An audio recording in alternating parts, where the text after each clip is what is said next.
Kita sudah sampai ke bab tawaf.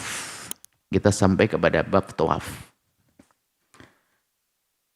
Tawaf rukun di dalam umrah dan rukun di dalam haji. Dan tawaf ada macam-macam. Ada tawaf wajib yang merupakan rukun, ada wajib bukan rukun, ada tawaf sunnah. Dan cara bertawaf ini disebutkan di sini, cara bertawaf ini adalah penjelasan pertama menutup aurat. Kalau ingin tawaf harus menutup aurat. Di dalam madhab kita Imam Syafi'i, tolong perhatikan, semoga bisa umroh beneran, haji beneran. Di dalam madhab Syafi'i wajib menutup aurat. Seperti Anda di dalam sholat.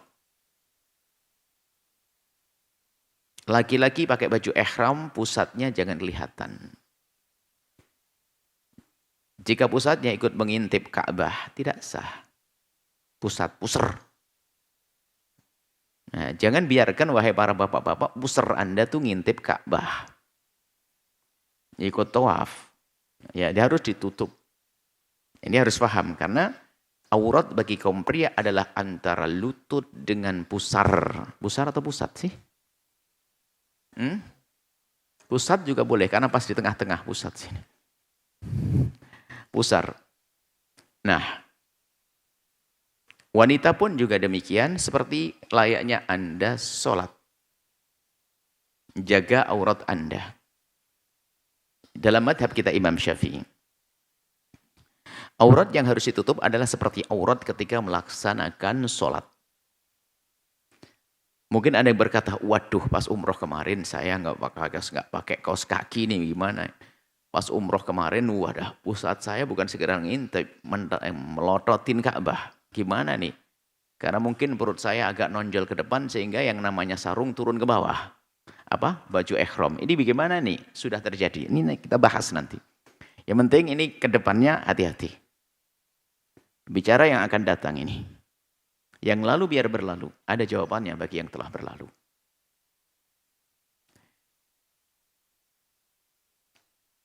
Baik laki-laki maupun perempuan. Aurat di dalam sholat.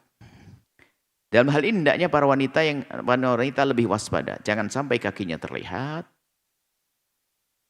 Sebab bila terlihat berarti dianggap tidak menutup aurat. Maka tawafnya tidak sah. Tawaf. Baik, faham di dalam madhab Syafi'i. Ada kami hadirkan di sini madhab lain, tapi bukan untuk bikin main-main. Untuk memberikan solusi. Di saat terjadi kecelakaan, kebuka pusatnya tadi. Tapi pusat harus tetap ditutup, wahai kaum pria, bapak-bapak. Karena pusat Anda tuh aurat, orang yang lihat jadi dosa. Seperti seorang perempuan membuka auratnya.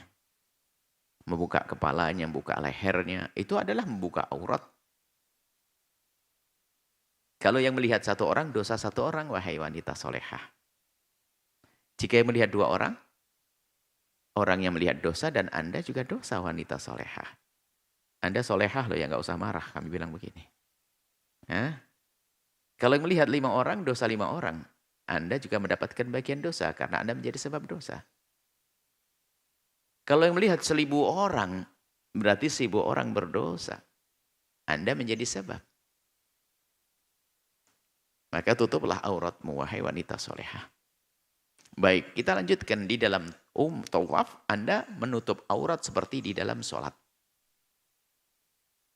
Namun, ini keadaan tertentu, bukan berarti setelah ini Anda boleh membuka aurat, boleh. Adapun dalam madhab Hanafi, harus paham makna ini. Menutup aurat tidak menjadi syarat sahnya sholat, bukan berarti Anda lalu tawafnya seperti orang jahiliyah, tidak pakai baju. Ini kan kebodohan. Madhab Hanafi mengatakan tawaf dengan tersingkapnya aurat tetap sah. Ya, tapi dosanya dosa membuka aurat.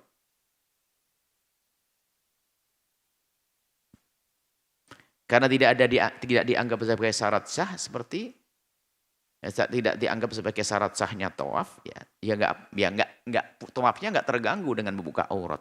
Tapi dosanya dia dosa membuka aurat. Dalam madhab Hanafi, tetap sah dalam keadaan tersingkap auratnya. Nah, kami hadirkan di sini pendapat madhab Abu Hanifah ini untuk solusi jika terjadi misalnya ibu-ibu kaos kakinya bolong. Misalnya orang sepuh yang mungkin susah menjaga auratnya sehingga ada sering kerudungnya miring. Artinya yang suka miring-miring hanya sepuh saja. Kalau muda-muda miring berarti dia sepuh sebetulnya. Nah, pendapat ini bisa saja dipakai di saat kita menemukan seorang wanita setelah selesai tawaf misalnya. Selesai tawaf di kamar bercerita bahwa kaos kakinya lepas keinjak orang atau robek. Jangan balik lagi, kasihan dia sudah seumur begitu balik lagi.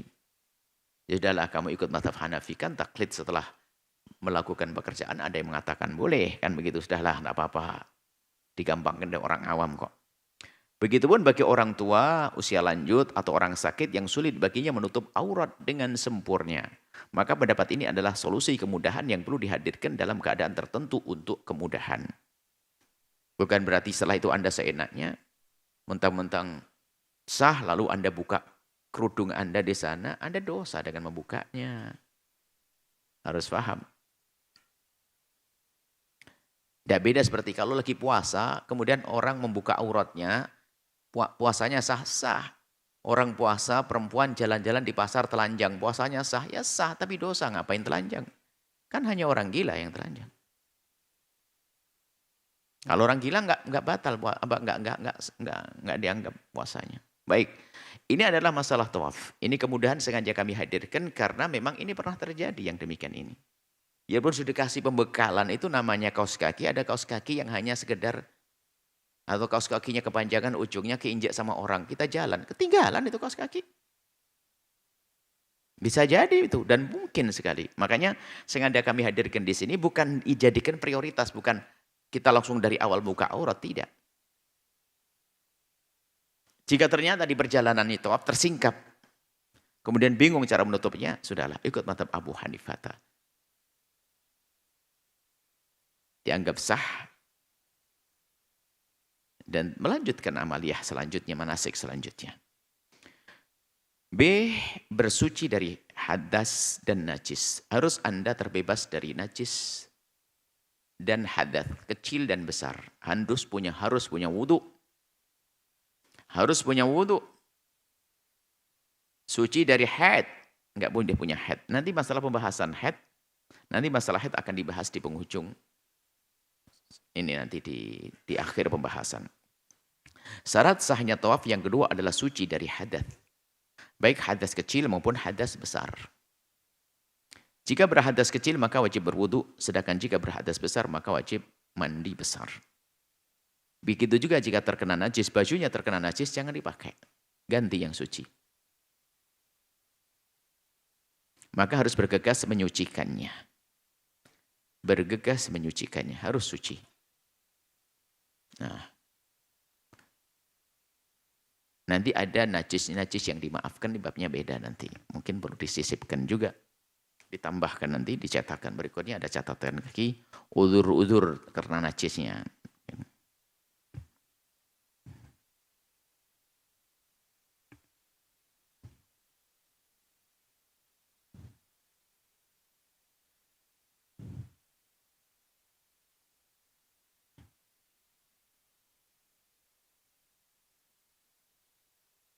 Baik. Memang begitu, kalau buku sekali lagi yang nulis masih hidup, nanti ada tambahannya terus. Nah, cetakan pertama dengan kedua beda, ada tambahan. Cuman mungkin tambahannya dijadikan catatan kaki aja. Baik, kemudian menjadikan Ka'bah di samping kiri. Menjadikan Ka'bah di samping kiri. Jadi kita berjalan Ka'bah di kiri, bukan di depan. Kalau ini Ka'bah, ya sudah kita di Ka'bah di kiri, harus terus di kiri.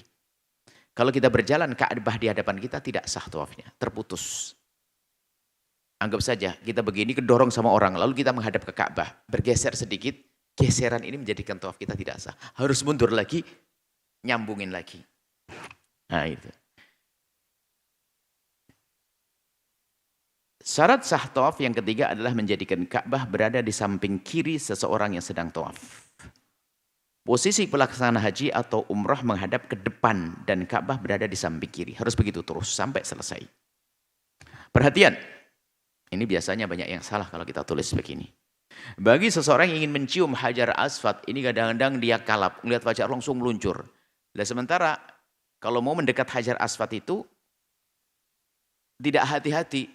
Jadi kelihatan hajar langsung mengkol gini, set. Di saat dia menghadap menuju ke hajar aswad, kedorong maju. Nah ini kedorong. Berarti saat kedorong ini ada beberapa langkah atau jengkal yang dia berjalan di tempat tawaf tidak menghadap ke depan, tidak menjadikan Ka'bah di kirinya, maka sejengkal yang kelewatan ini menjadikan tawafnya tidak sah. Makanya kalau ingin mencium hajar aswad itu bergesernya nyisir pelan. Ini hajar aswad. Dari sini, jadi pelan-pelan. Dari ujung sudah ngerasa, sudah mulai mendekat, merapat. Nah, kalau ternyata waktu nyium hajar aswad, tergeser gini, mundur lagi harus, agar sambung. Nah, cuman kalau sudah di hajar aswad, memang itu hitungannya sudah selesai. Tinggal nanti hitungan berikutnya. Sebab nanti memulainya tawaf itu kan kirinya di hajar aswad, kanannya di lampu hijau. Itu. Jadi harus kanannya harus kena lampu hijau. Maksudnya kalau seandainya kita dikasih tangan panjang bisa nyentuh langsung. Gini. Ini hajar aswad, sana lampu hijau. Loh ini hajar aswad, lampu hijaunya nggak kena, nggak sah. Biasanya miringnya terlalu berlebihan. Jadi gambarannya harus begitu. Kalau ingin memulai tawaf nanti disebutkan. Hajar aswad di kiri, lampu hijau di kanan. Nah seperti itu. Bagian hajar aswad, jangan sampai mencium hajar aswad dengan melakukan kesalahan yang membatalkan tawaf. Yaitu berjalan menghadap ke hajar aswad kemudian tergeser ke kanan arah tawaf. Karena tindakan yang seperti ini menjadikan tawafnya tidak sah. Sebab ini tidak menjadikan Ka'bah di sebelah kirinya. Sebab Ka'bah di hadapannya tergeser menjadi tidak sah tawafnya. Hati-hati dan jangan takut. Sudahlah enak kok, nggak usah masalah. Yang biasanya menjadi masalah orang yang teledor itu saja.